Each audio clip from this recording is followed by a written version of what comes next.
Hello everyone, good morning and जय हिंद। भाई विक्रम, आप सभी का स्वागत करता हूं example defence warrior YouTube channel पे। कैसे आप सभी बढ़िया। तो कल मैंने एक वीडियो किया था एयरफोर्स की अगली वैकेंसी को लेकर, उसका डेट इंपॉर्टेंट क्या है, क्या एलिजिबिलिटी, पूरा कंप्लीट बात किया था। तो उसके बाद मैंने बोला था कि कोई डाउट है तो आप सभी लोग पूछ सकते हो कमेंट करके। तो काफी कमेंट आए डाउट को लेके। तो जो मेन डाउट है आज मैं सोच रहा हूँ, जैसे कि आई के बारे में अलग से बताने के लिए बोले, मतलब एक तरीके से मेडिकल का ये हिस्सा था। ओके, बाकी ठीक है, बैच को लेके था, डॉक्यूमेंट को लेके था, डॉक्यूमेंट पे अलग से बना देंगे। बाकी ठीक है, बैच ठीक है।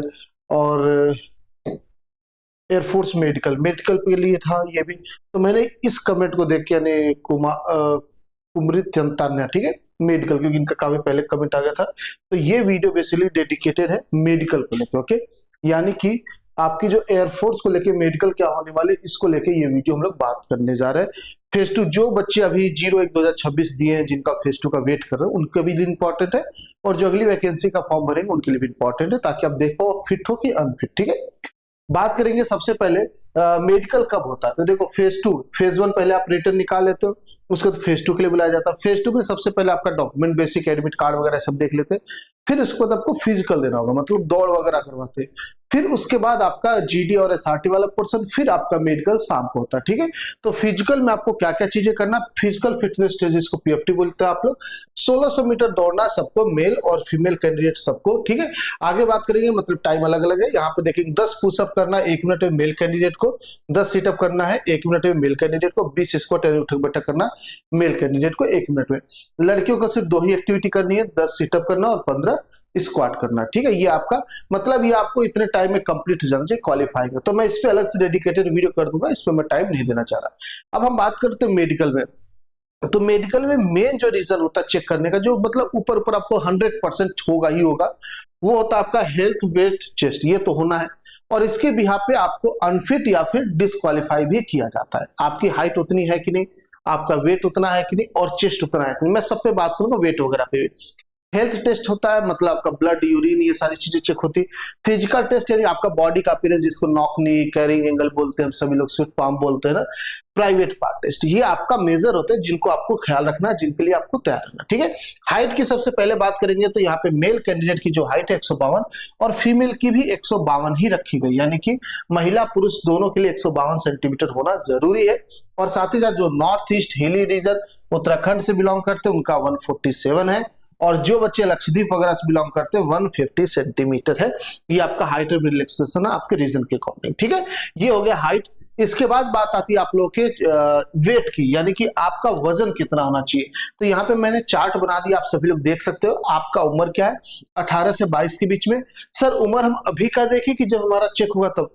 आप अभी का देख लो, क्योंकि 4-5 किलो का इधर वेरिएशन होता, कोई पंगे वाली बात नहीं। ओके, तो 18 से 22 मान के चलेंगे आप सभी लोग, क्या है उम्र है। और 23 से 27 यहाँ पे जिस भी कैटेगरी में आप आओगे उसको देख लेना। यहाँ पे सेंटीमीटर आपका लिखा है हाइट। जैसे कि कोई बच्चा 160 सेंटीमीटर, 160 सेंटीमीटर, और बोला सर मेरी उम्र तो 19 साल है, मैं कितना वजन रखूं? तो देखो 18 से 22 की कैटेगरी में आ रहा है, यानी आपका वजन 52 किलो होना चाहिए। सर 52 नहीं, मेरा तो 54 है, कोई बात नहीं, चलेगा। सर मेरा तो 55 है, चलेगा। मतलब 3-4 किलो प्लस माइनस चलता है। ठीक है, इसमें ज्यादा टेंशन नहीं लेना, इस चीज को ध्यान रखेंगे। तो आप अपना हाइट देख लीजिए कि आपका लंबाई कितना है, और उसके बाद मैच करा लीजिए अपने उम्र के अकॉर्डिंग कितना वजन होना चाहिए। 3-4 किलो आगे पीछे चलता है, इस चीज के लिए मेंटली प्रिपेयर रहेंगे, इसमें कोई टेंशन वाली बात नहीं। ओके, ये मेल कैंडिडेट का। फीमेल कैंडिडेट का सेम यहाँ पे आपके हाइट चार्ट है बेटा, आप अपने उम्र के अकॉर्डिंग देख लीजिए आपका वजन कितना होना चाहिए। 3-4 किलो आप भी वेरिएशन रख सकते हैं। ठीक है, तो मेल और फीमेल दोनों का चार्ट मैं आपको दिखा दिया, इसका स्क्रीनशॉट ले लेंगे। अब इसको अलग से करेंगे, इसके एक्सप्लेनेशन में आधा घंटा लग जाएगा, तो आराम से आप देख लीजिए, जिसको समझ में आ जाएगा ठीक है, नहीं तो इस पे अलग से मैं वीडियो कर दूंगा। अब बात करते हैं जो कोर मेडिकल हमारा स्टार्ट होगा। अच्छा, चेस्ट की बात कर ले तो 77 सेंटीमीटर मांगता है मेल कैंडिडेट, और 5 सेंटीमीटर का एक्सपेंशन, यानी 77 से 22 सेंटीमीटर तक जाना चाहिए।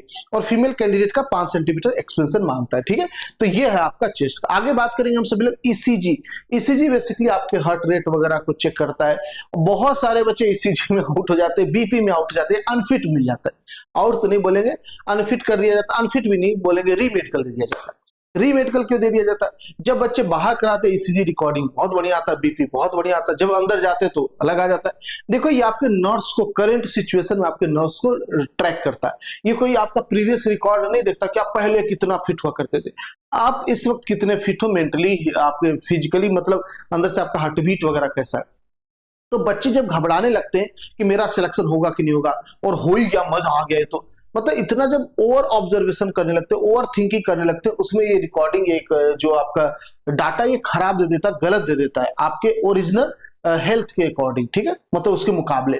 तो आप सभी लोगों को ईसीजी कराना होगा, और इसका सबसे अच्छा तरीका होता है बिल्कुल रिलैक्स रहो, टेंशन छोड़ के आपको जो पसंदीदा गाना है वो मन में गुनगुनाते रहो, आपका ईसीजी बहुत अच्छा जाएगा। ओके, अदरवाइज बाहर। इसका ब्लड और यूरिन टेस्ट होगा, और यही ब्लड शुगर वगैरह जो डायबिटीज वगैरह होता है ये होता है, यूरिनरी इन्फेक्शन वगैरह ये सारी चीज चेक होती है, जिसको पेशाब बोल सकते हो आप लोग, खून, ठीक है, ये दोनों चीज आपका चेक होगा लैब में जाके।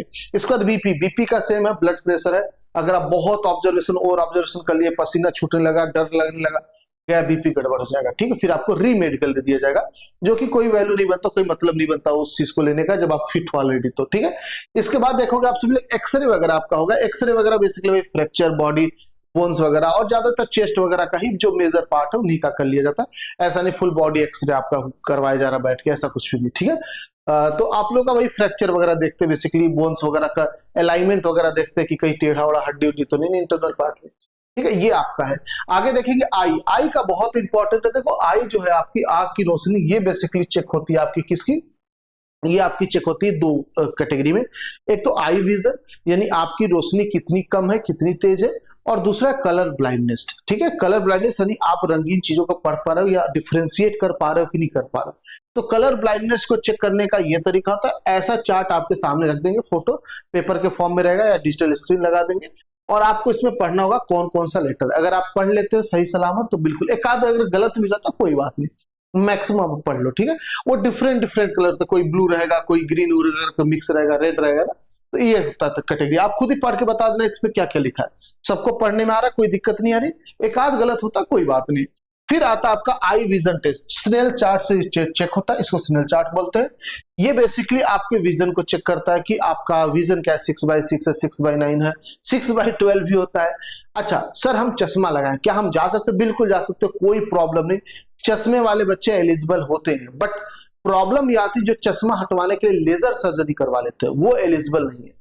तो ये मत सोचना चश्मा लगा तो गलत क्यों, सही क्यों, कोई दिक्कत नहीं, कम से कम आपने सर्जरी तो नहीं करवाई। अगर सर्जरी लेजर सर्जरी करवा लेते तो आप आउट हो जाते, ठीक है। तो चश्मा एलिजिबल है बेटा, 6/6 6/9 आपका आई साइट होना चाहिए, 6/9 से बुरा नहीं होना चाहिए, याद रखें ये चीज, मैक्सिमम 6/9 तक जा सकता है। वैसे 6/6 जनरली आजकल बच्चों का होता है, 6/9 उनका होता है जो बहुत ज्यादा मोबाइल वगैरह यूज किए, जैसे मेरा अभी 6/9 से आसपास है, उतना भी नहीं है, मैं बिना चश्मे के भी रह लेता हूँ, चश्मे के साथ मेरे को कंफर्टेबल है, तो ऐसा बुरी स्थिति नहीं आती 6/12 किसी का हो जाए ना, ऐसा नहीं आता। आप जनरली चेक कर सकते हो कि आप ये सब पढ़ पा रहे हो नहीं, आप अपने मोबाइल में देख के बताओ ये पढ़ पा रहे हो कि नहीं पढ़ पा रहे हो, ये पढ़ पा रहे हो ना, आप सिलेक्ट हो, बस ये चीज ध्यान रखना, इसमें कोई दिक्कत नहीं आएगा, मैं गारंटी कर रहा हूं आप ये पढ़ पा रहे हो कि नहीं बता दो, आप अगर ये पढ़ पा रहे हो तो आप सिलेक्ट हो, अगर ये पढ़ पा रहे हो तो बहुत अच्छा है, और ये सब अगर पढ़ ले रहा तो भैया तुम तो बल्ले बल्ले, खुशी मनाओ, बट मैक्सिमम यहाँ तक, ठीक है। इसके ऊपर तो थोड़ा दिक्कत है, दिक्कत क्या निकाल ही दोगे, ठीक है, इसके नीचे आप पढ़ पाओ, 6/9 6/6 इसी के आसपास रहता है। अब ये डिपेंड करता है कितना दूरी से आप मोबाइल देख रहे हो ना, मुझे नहीं पता, तो मैं अंदाजा बता रहा हूं आपको कि आप ये पढ़ पा रहे हो तो आप बिल्कुल सिलेक्टेड। ओके, आगे बात करेंगे हम सिर्फ फ्लैट फुट टेस्ट, यही आपका बॉडी पार्ट टेस्ट जिसको हम लोग बोल रहे थे, ठीक, बॉडी स्ट्रक्चर वगैरह। अगर आपके पैर ऐसा बन रहा है, अपने पैर को गीला करो और एक पेपर पे या कहीं सूखे जगह पे पैर को रखो, अगर ऐसा शेप बन रहा है तो बिल्कुल आप एलिजिबल हो, कोई दिक्कत नहीं।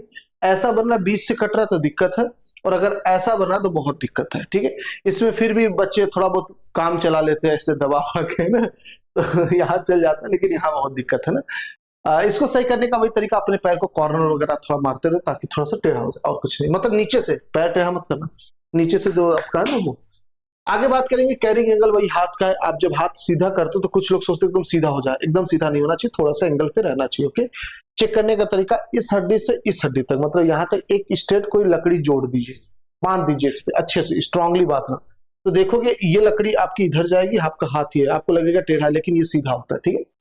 तो ये आपका नॉर्मल माना जाता है, जहां 5 से 10 डिग्री में झुका रहता है, कोई दिक्कत नहीं। फीमेल में 5 से 10 और 10 से 15 सॉरी 5 से 10 मेल में और 10 से 15 फीमेल में डिग्री रहना चाहिए, कोई दिक्कत नहीं। अगर बिल्कुल सीधा है तो भाई नुकसान है, और 15 डिग्री से ज्यादा तो भी नुकसान है, ठीक है। ये है आपका इशू। आगे बात करेंगे कैरी एंगल के बाद। स्वीटी पाम, ये पसीना वगैरह बहुत आता है, गीला हो जाता है तुरंत, तो फिर ये भी दिक्कत करता है। मेल कैंडिडेट में सॉफ्ट हैंड भी कभी कभी प्रॉब्लम कर देता है, मतलब बहुत ज्यादा सॉफ्ट किसी किसी लड़के को हाथ होता है, तो उसको क्या करो, दौड़ क्या करो ना, घास में हाथ को रगड़ा करो, इससे पसीना भी खत्म होता है, ये हार्ड भी होता है, दोनों का सोल्यूशन वही हो जाता है, ठीक है। आगे बात करेंगे डेंटल टेस्ट। डेंटल टेस्ट आपको अपने दांत में बेसिकली क्या होता है मैं आपको बताऊं। आप अपने दांत को ना ऐसे बंद करो, बंद किया आपने, अब साइड से ना उंगली ले जाओ, अब मेरी क्लास में थोड़ा और लगेगा ना।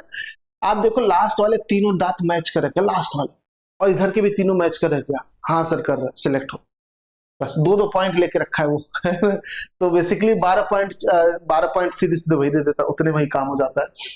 और दूसरा, आगे का एक आध मैच करता है तो भी ठीक है, एक आध करना चाहिए कम से, वैसे नहीं कि सब ऑड रहे ना।